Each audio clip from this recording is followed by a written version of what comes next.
Salve, seja bem-vindo. Vamos falar agora de política, que anda muito tensa por aqui. Mas não seria política se fosse um mar de rosas, né? A política tem que ser assim, discutida, debatida e uma luta constante. Nós gostamos sempre de falar de que a sua vida depende da política, a casa que você mora, a escola dos seus filhos. Então é importante conhecer aqui as entranhas do poder, o que pensa cada parlamentar, cada senador e como é a existência dos políticos aqui sobre cada tema. Hoje o deputado Tarcísio Mota, ele é do PSOL do Rio de Janeiro, muito influente aqui, está em todas as negociações, vem falar exatamente dos bastidores da política e o que acontece no Congresso Nacional sob a visão dele. Aqui é assim, uma casa de várias visões. Deputado, muito obrigado por estar aqui nos estúdios da Jovem Pan, seja bem-vindo. E é realmente um momento tenso na política, né? Como sempre, aliás. Eu agradeço muito à Jovem Pan por esse convite, agradeço a você, José Maria, por essa entrevista. E sim, a política ela vive dessa tensão, né? E nós vivemos esse tempo, um tempo de grande radicalização em determinadas posições políticas no Brasil. E agora, recentemente, nessas últimas semanas, esse nível de tensão tem aumentado muito aqui em Brasília e no Brasil como um todo. Então é um momento, diríamos que de tédio a gente não morre, o roteirista que escreve aqui o roteiro que é o Brasil não está de brincadeira, vai se sucedendo a uma série de coisas e nós estamos aqui enfrentando isso e sempre sabendo, como você mesmo disse, política é o preço do pão, política é o preço do aluguel, é a passagem de ônibus, é ter ou não ter saúde pública, o que importa é a gente conseguir defender os direitos da população. Deputado, eu já estou aqui nessa estrada há muito tempo e acompanhei várias tensões e a vida política tem emoções, a política tem muito de emoção, né? Mas só que está demais. Onde houve essa virada de chave, deputado, que transformou adversários em inimigos mortais? Olha, eu acho, Zé Maria, que nós vivemos um cenário, na minha opinião, que o processo do golpe contra Dilma Rousseff, ele se tornou um processo já de extrema polarização. E ele não foi tratado, ele foi, como todo impeachment, ele é um processo político, e ele foi tratado como uma forma de alavancar um determinado setor na sociedade, um setor de direita, que levou a uma polarização. Eu sempre digo que o impeachment, ele é, antes de tudo, a formação de um novo governo. Sim. Né? É a saída de um governo, mas a formação, daí esse acordão geral. Mas, pelo menos, nesse caso, foi constitucional no caso da Dilma, né? Mas houve uma interrupção. Sim, eu considero aquilo um golpe, ou seja, eu acho que não havia os fatores colocados lá, as tais pedaladas fiscais, na minha opinião, elas não eram situação condizente com a questão do impeachment. Mas o certo é que a Dilma é substituída por um governo que foi um fracasso, o governo de Michel Temer. Um governo de coalizão fraco, frágil, que teve uma popularidade no chão o tempo inteiro.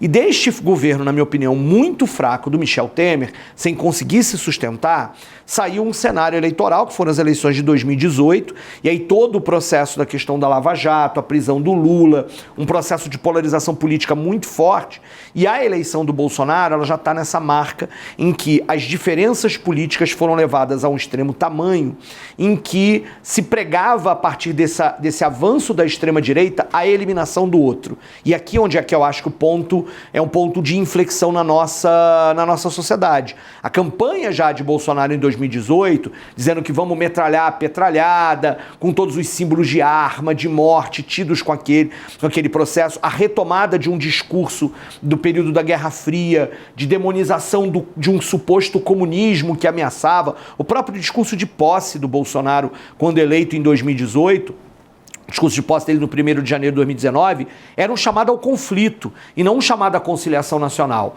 E eu acho que esse cenário nos levou a uma situação do qual a gente não saiu ainda hoje e ele é muito ruim. Na minha opinião, ele tem uma origem, é a extrema-direita avançando com um discurso de ódio que nos leva a esse cenário que vai levar às tentativas de golpe, à deslegitimação do processo eleitoral de 2022, à tentativa de golpe ainda no final de 2022, 8 de janeiro, agora, né, esse suposto lobo solitário incitado por um discurso contra as instituições e até mesmo as operações feitas agora, que agora prenderam inclusive até generais. Eu sempre considerei positivo esse debate entre poderes, né, o que eu chamo de cotoveladas naturais, né, as competências de cada um. Só que agora isso fugiu um pouco da institucionalidade e coloca uma situação nova. o governo, o Palácio do Planalto, não tem mais aquela divergência, aquela briga com o Supremo, mas sobrou para o Congresso Nacional, né? Essa divergência com o Supremo. Nós vivemos uma situação em que o Brasil, desde o processo da Lava Jato, concentrou parte das suas decisões políticas no Supremo Tribunal. E o Supremo vai agindo, inclusive, no momento em que a política não resolve os problemas, não resolve a divergência. E isso tornou o Supremo um ator político de muita atenção nacional. É curioso como antes desse processo da Lava Jato, isso não era comum na nossa vida política, etc. E isso faz com que muitas vezes o Supremo vire alvo de críticas. Mas sempre foi um tribunal político, né? Não era nesse nível. É claro que não existe, na minha opinião, não existe um espaço como esse do STF que não tenha um pouco de política, ou seja, eminentemente técnico ou jurídico. Mas o que eu estou tentando dizer é que o Supremo se tornou um ator nesse processo. Mas acho que ele age onde a política está omissa. Por isso eu hoje não sou alguém que está ali crítico ao STF. Acho que ele faz a sua parte, inclusive na questão da garantia das liberdades constitucionais e da própria democracia, diante do que nós vivemos hoje. Eu acho que a ação tanto do ministro Alexandre de Moraes quanto do ministro Flávio Dino, nesse último período, foram importantes, e eu continuo achando, tanto no tema da questão da democracia quanto no tema das emendas parlamentares, por isso que eu citei esses dois ministros do STF. Mas cabe a nós, do Legislativo, podemos atuar para fazer com que esses momentos não sejam mais tão necessários assim no futuro, na minha opinião. Agora, o Supremo tem que vir à tona todas as vezes que a Constituição estiver ameaçada. E essa reação ensaiada no Congresso? São dois projetos aí que saíram da Comissão de Constituição e Justiça que questionam exatamente isso que o senhor está dizendo, essa função predominante do Supremo, né? Primeiro, acaba ou reduz bem os poderes monocráticos de um juiz. E o outro, que muita gente diz que é esquisito, eu também acho esquisito, que é transferir para o Congresso Nacional a palavra final, que seria do Supremo. Essa segundo é um absurdo completo, ou seja, discutir qual é o papel do Judiciário e do Supremo Tribunal Federal na divisão de poderes é uma discussão absolutamente legítima e necessária. Eu acho, por exemplo, o debate de que se o juiz do Supremo deve ser vitalício, ou ter um mandato, ou ter um período, uma discussão importante. Acho que tem temas importantes nessa prosa. A própria questão do poder monocrático. O atual quadro. Claro. Mas, eu quero dizer claramente aqui, o que está sendo feito hoje na CCJ, coordenada inclusive por uma presidência de oposição ao atual governo e que muito incomodada com o que acontece no STF, é uma tentativa de interferência nos poderes do STF a partir de um viés de diminuir o poder do STF para ampliar o poder do próprio Legislativo. É a mesma coisa que acontece nas emendas parlamentares em relação ao Executivo. Na minha opinião, é ampliar demais o poder do Legislativo e, portanto, agindo muitas vezes em interesses próprios, corporativos, do próprio Poder Legislativo. É por isso que a gente reage. Esse debate tem que ser feito com calma, com seriedade e não rasgando a atual Constituição que nós temos, mas fazendo esse debate, inclusive, com o conjunto da sociedade. É bom lembrar que a Comissão de Constituição e Justiça da Câmara dos Deputados, né, formada por parlamentares que foram eleitos, e os partidos, né, com maioria, é que colocaram os deputados lá e o grupo realmente é um grupo ligado mais ao ex-presidente Jair Bolsonaro. Ou seja, daí, de novo, a importância de se votar no deputado exatamente para saber os caminhos. E são caminhos legítimos no Congresso. Não, legítimos. Eu fui membro da CCJ no ano passado, no ano de 2023, e tinha a presidência do Rui Falcão, do PT, e agora eu não estou na CCJ, mas a presidência com a Carolina Detoni, ela tem um perfil completamente diferente. No ano que vem, essa presidência volta para algum, a partido, por mim, da base aliada do governo. Deve ir para a União Brasil. Para algum partido, certamente, da base aliada, e o que é saudável, uma sucessão, inclusive, não estou questionando isso. Mas o que eu acho é que, às vezes, o que me parece, Maria, que acontece no Congresso Nacional é que há debates muito importantes que estão enviesados, seja pelos políticos, pelos interesses eleitoreiros do momento, ou seja, pelos interesses corporativos, paroquiais e fisiológicos dos parlamentares. Isso é ruim para a democracia, isso é uma farsa na democracia, em que nós deveríamos estar dispostos a debater os grandes temas da nação. E o tema sobre o STF é um tema importante, mas na verdade o que muitas vezes está é enviesado sobre eu vou bater no STF, porque eu vou ganhar mais like na rede social, porque eu vou me posicionar, porque eu vou instigar a minha base, e não porque a gente esteja discutindo com a sociedade o que é melhor para o país para resolver os dilemas que não são poucos do nosso povo, né? Os dilemas, de fato, da vida que o nosso povo que precisa melhorar. Deputado, eu fui vamos dizer assim, uma pessoa que acompanhou o processo legislativo nos últimos anos. O PT e os partidos de esquerda militavam muito bem na internet. Uhum. O PT foi o primeiro partido a se informatizar, criar uma página e tal. Onde foi que perdeu esse espaço? O que está acontecendo?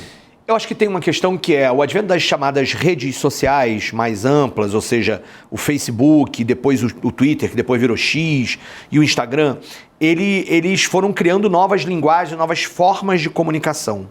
E a disseminação das informações, e aí chega o WhatsApp, né, os aplicativos de mensagem instantânea, dão inclusive uma nova cara a esse processo. E aí nós temos uma questão importante, ou seja, como é que a mídia é regulada, né? Ou seja, a mídia como uma concessão pública, ela é absolutamente regulada. Nós aqui, deputados, somos mais regulamentados do que bomba atômica do Brasil. E, portanto, ter direito à opinião é uma coisa importante para o jornalista, para o canal de televisão, etc. Mas há uma regulação sobre, por exemplo, quando um canal de televisão de uma concessão pública começa a espalhar mentiras deliberadamente mentirosas. Isso vai ter problemas. Nas redes sociais a gente não tem esse mecanismo.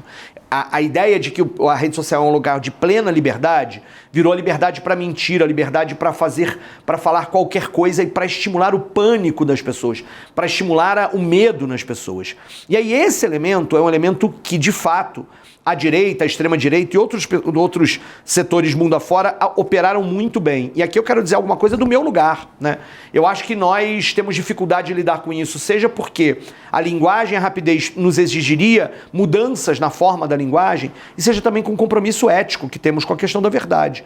Na verdade, a gente muitas vezes, quando se comunica num assunto difícil, para explicar um assunto em que aquele que está nos ouvindo teria que parar um pouco mais de tempo, e não é aquela imagem rápida, não é provocando medo, é mais difícil mobilizar as pessoas, é mais difícil mobilizar os afetos quando a gente quer. Nos debates, nos temas, grandes temas polêmicos, o tema do aborto, o tema das drogas, esses são temas, por exemplo, em que é mais fácil provocar o medo nas pessoas do que explicar onde é que estão os dilemas disso. E aí a extrema-direita ganhou esse debate. A extrema-direita acabou ganhando esse debate nas redes sociais, criando situações que são de espalhar mentiras e muitas vezes de simplificar problemas que são complexos, fazendo com que a esquerda tivesse recuado nesse processo. Você está jogando a toalha, dizendo que é impossível debater nesse cenário? Não, de jeito nenhum. Estou dizendo que a gente precisa melhorar a nossa forma de comunicação sem perder os nossos compromissos e exigir, inclusive da própria lógica das redes sociais, de que mentiras deliberadamente contadas muitas vezes precisam ser reguladas. Nós precisamos regular as redes sociais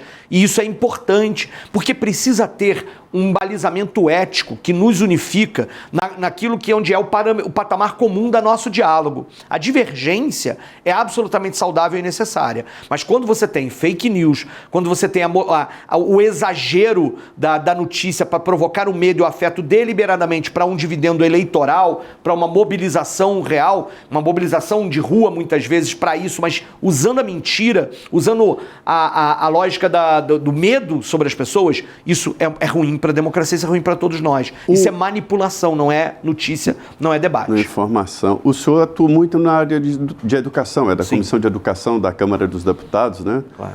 E aí vem agora esta convivência, eu nem acho choque, é uma convivência, né, da tecnologia com a educação. Sim.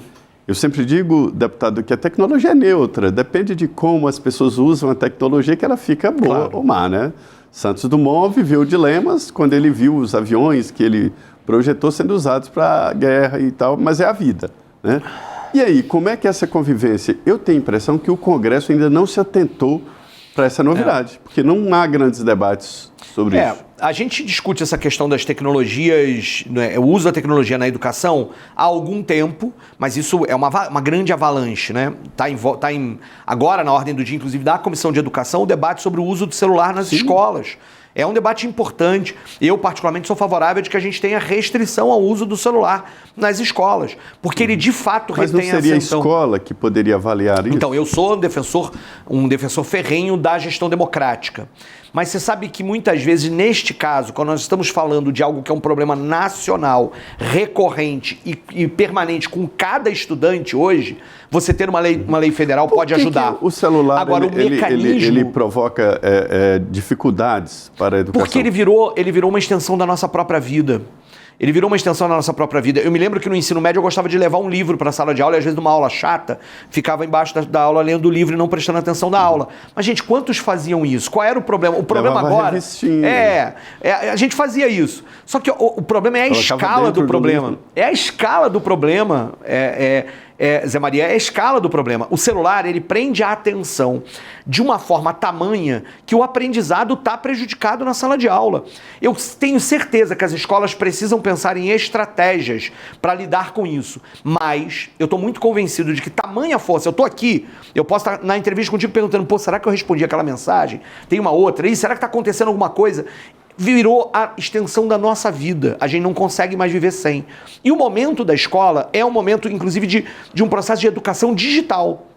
E estar sem o celular é também educação digital. Sobre entender que aquilo não é a vida toda. A tua vida não pode ser a extensão do celular. O celular tem que ser mais do que isso. Por isso eu acho que, acreditando que as escolas têm que ter o poder de adaptar a regra, a restrição do celular em escola é algo importante. Sim, deixar para as escolas usarem, né?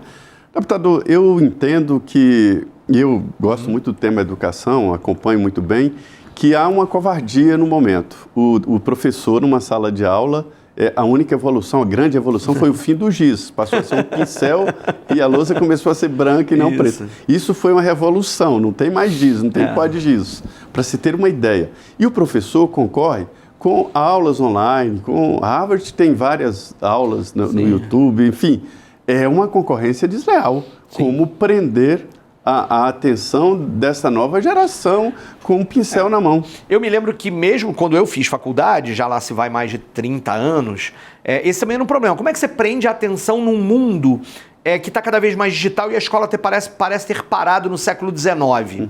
E aí é isso, o dilema vai ficando cada vez maior. É preciso introduzir a tecnologia na sala de aula, de forma a prender a atenção... a realidade, né? Claro, a realidade claro.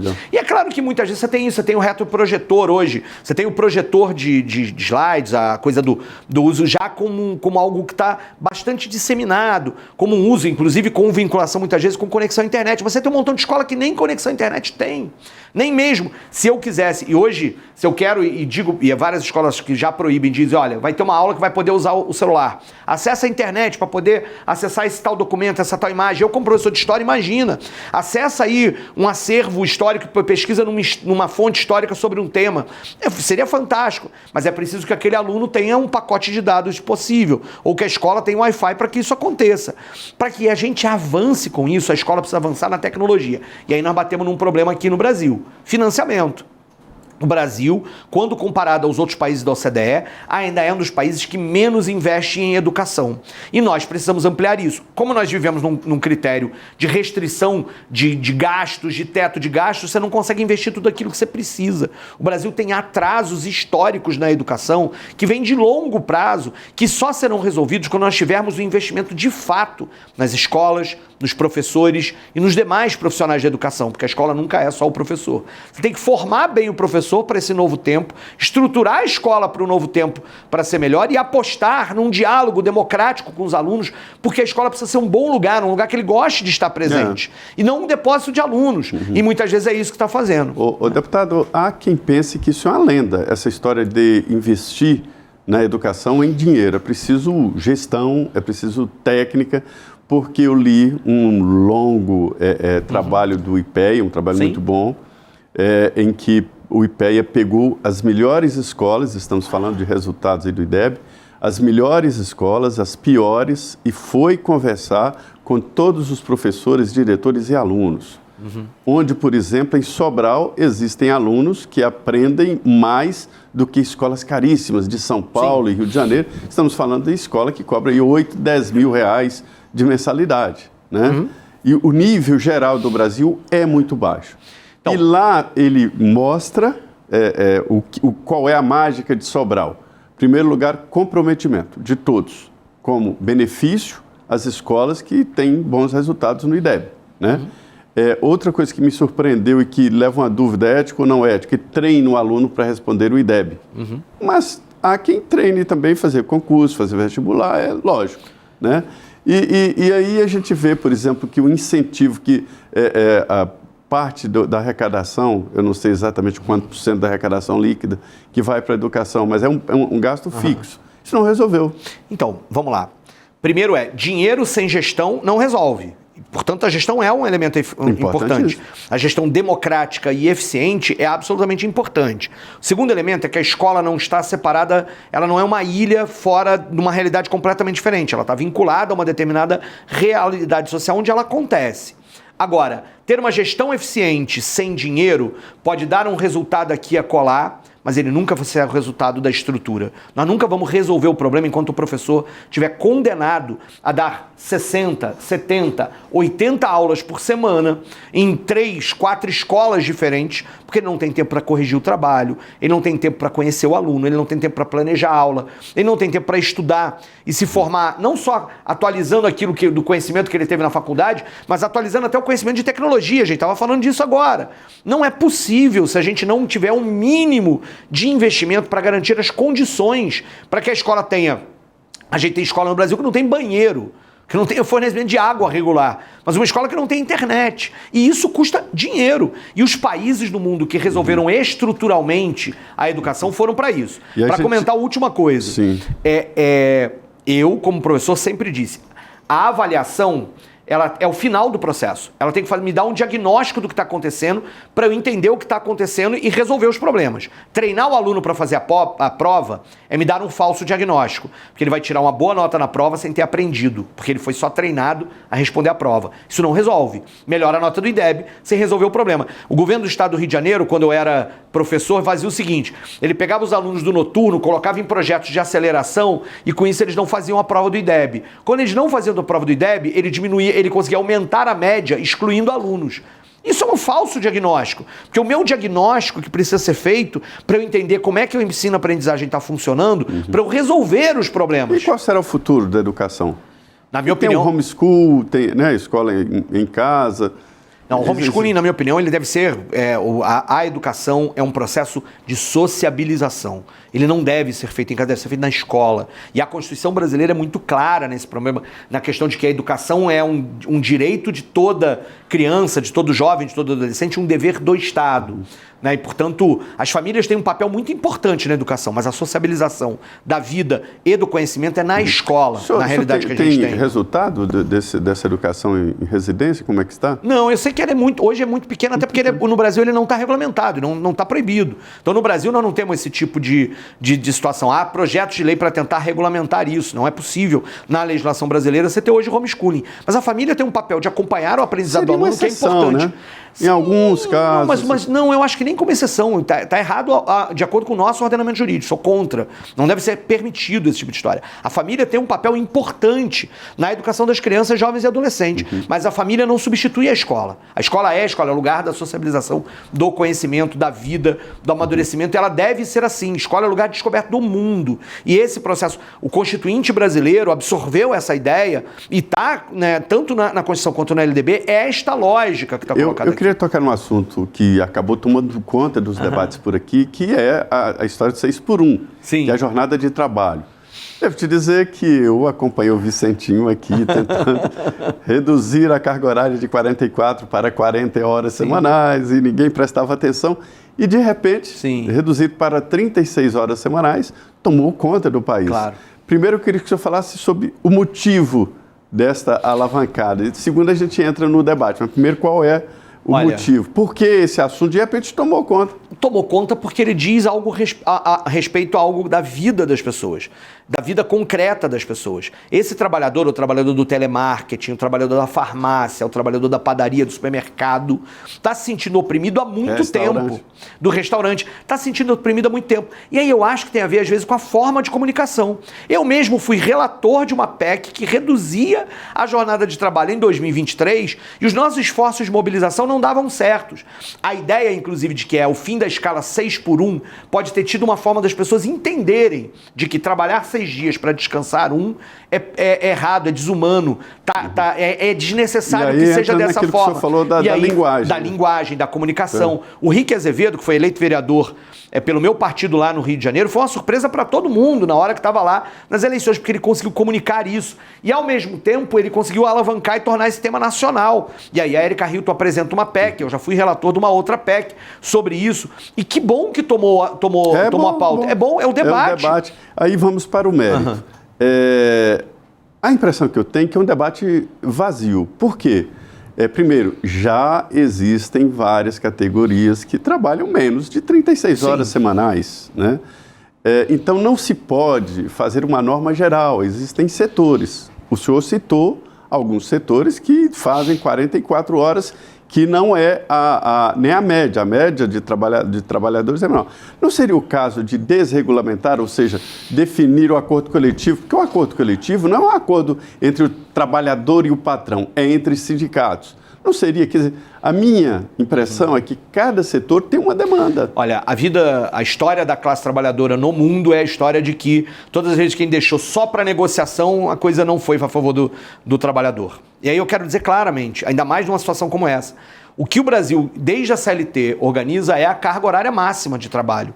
E nós temos que continuar discutindo isso. Qual é a carga horária máxima de trabalho para o trabalhador que garante a vida plena do trabalhador, não só no seu trabalho, mas na sua vida, no seu descanso, E isso tem mostrado no mundo inteiro que a redução dessa carga horária tem trazido ganhos não só de produtividade, de saúde mental, para a vida dos trabalhadores e para a própria economia. Sim, mas não seria o caso de definir a carga máxima? Nós vivemos num país em que esse processo, a carga máxima, na minha opinião, ela tem que ser reduzida. Isso. 44 horas ela está errada. Aí deixaria para o patrão definir. Se tiver menos do que isso, nós estamos discutindo só como é hoje. A carga máxima já está definida, mas está na hora de reduzir a carga máxima. Sim, mas tem limites tecnologia, por dia, não pode. Claro, mas como tem hoje, só que nós temos que reduzi-los. Por isso o fim da escala 6x1. Todas essas categorias que usam o máximo da carga hoje de 44 horas e, portanto, isso muitas vezes 6 dias de trabalho para 1 de descanso, nós temos que reduzir. Se nós deixássemos sem a luta dos trabalhadores por regras gerais, a gente estava trabalhando em horários lá da Revolução Industrial ainda hoje. Como muita gente hoje trabalha. Qual é e eu quero dizer o grande problema. Semana? Olha, rapaz, eu quero dizer o seguinte: eu tenho uma vida que não é uma vida difícil de trabalhador. Eu não posso me comparar à vida de trabalho de um trabalhador de marketing. É claro. Aqui em Brasília, eu trabalho 3 dias na semana, mas no Rio, eu estou trabalhando muitos outros dias também. Mas dá mais de 50 horas semanais. De trabalho, certamente. Entre produção, reunião, ida ao território, participação de coisas, dá e mais do que isso. Mas a grande questão é, e o tempo inteiro preso no telefone para poder discutir isso, comentar aquilo, ver como é que estão as redes sociais. A assessoria também trabalha mais do que isso. Mas nota, as condições de trabalho do trabalhador, desse trabalhador que está na ponta mais explorada desses trabalhos, precisa ser diminuída. E nós precisamos começar a discutir, inclusive isso. Há já empresas que dizem, e a legislação, a reconhecimento jurídico sobre, sabe, mensagem do patrão ou do chefe fora do horário de trabalho no Zap, já é hora extra, não pode responder. Nós precisamos garantir, o que eu acho mais importante, Zé Maria, não é um debate individual sobre qual é a carga horária de indivíduo A ou B ou C. É como é que a gente garante condições mínimas de dignidade e vida para todo o trabalhador. Porque isso nos leva a um outro trabalho. E quem não tem CLT? E o trabalhador do Uber, o trabalhador de plataforma, que hoje trabalha muito mais do que 44 horas semanais, porque o preço do frete, o preço do horário de corrida, da corrida dele, não está regulamentada. Era exatamente o que faltava naquela lei de regulamentação dos trabalhadores por aplicativo que foi para o Congresso e até hoje não foi votada. Porque ela precisa regulamentar a remuneração. A remuneração vai estar vinculada a horários de trabalho desse trabalhador, para que ele tenha uma vida digna. Nem os trabalhadores querem. Deputado, do nosso... os trabalhadores não quiseram aquele projeto de lei, porque ele não mexia no que devia, que era o preço. Ele mexia só em outros elementos. Nós estamos chegando assim à reta final. Eu queria o último questionamento para o senhor, eu gostaria que o senhor fosse mais... Claro. É sobre as emendas parlamentares. Sim, o senhor é um raro deputado que não gosta desse sistema. O senhor não distribui o dinheiro. Não, para onde vão suas emendas? As emendas parlamentares têm o seu lugar. O problema é que hoje no Brasil as emendas estão num volume enorme, 55 bilhões de reais do total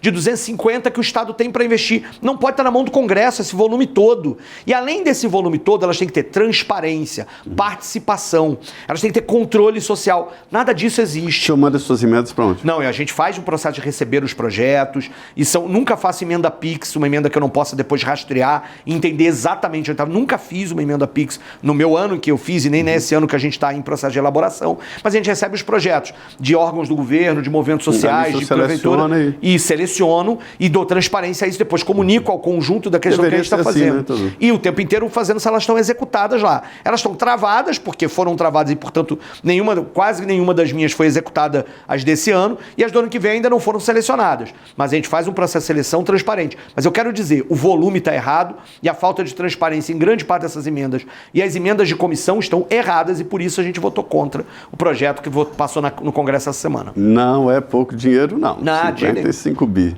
Deputado, muito obrigado por estar aqui nos estúdios da Jovem Pan. Queria agradecer a você. Muito obrigado. É isso aí.